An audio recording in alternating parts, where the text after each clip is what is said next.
धनंजय मुंडे आणि वाल्मिक कराड एकाच नाण्याच्या दोन बाजू। भाजप आमदार सुरेश धस यांचा निशाणा।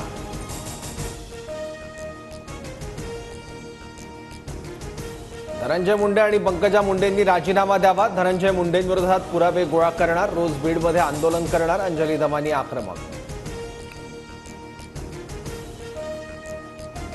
अंजली दमानी यांना क्राईम ब्रांचचं पत्र। 3 आरोपींच्या हत्येच्या दाव्यांचे पुरावे मागितले, तर मी कालच व्हॉइस नोट पोलिसांना पाठवली।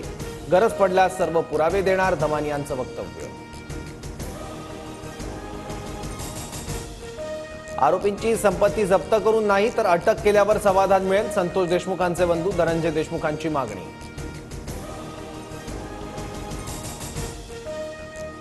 परळीमध्ये हवेत गोळीबार करून व्हिडिओ व्हायरल करणाऱ्यांवर गुन्हा दाखल। परळी ग्रामीण पोलीस ठाण्यात माणिक फड, बाळू सोनवणेसह 3घांवर गुन्हा। सुरेश धस यांचा निषेध, त्यांनी जाहीर माफी मागावी। मुख्यमंत्र्यांना निवेदन देणार। सुरेश धस यांच्यावर बोलताना प्राजक्तामाई भाऊ, तर मी माफी मागणार नाही, धस यांची भूमिका।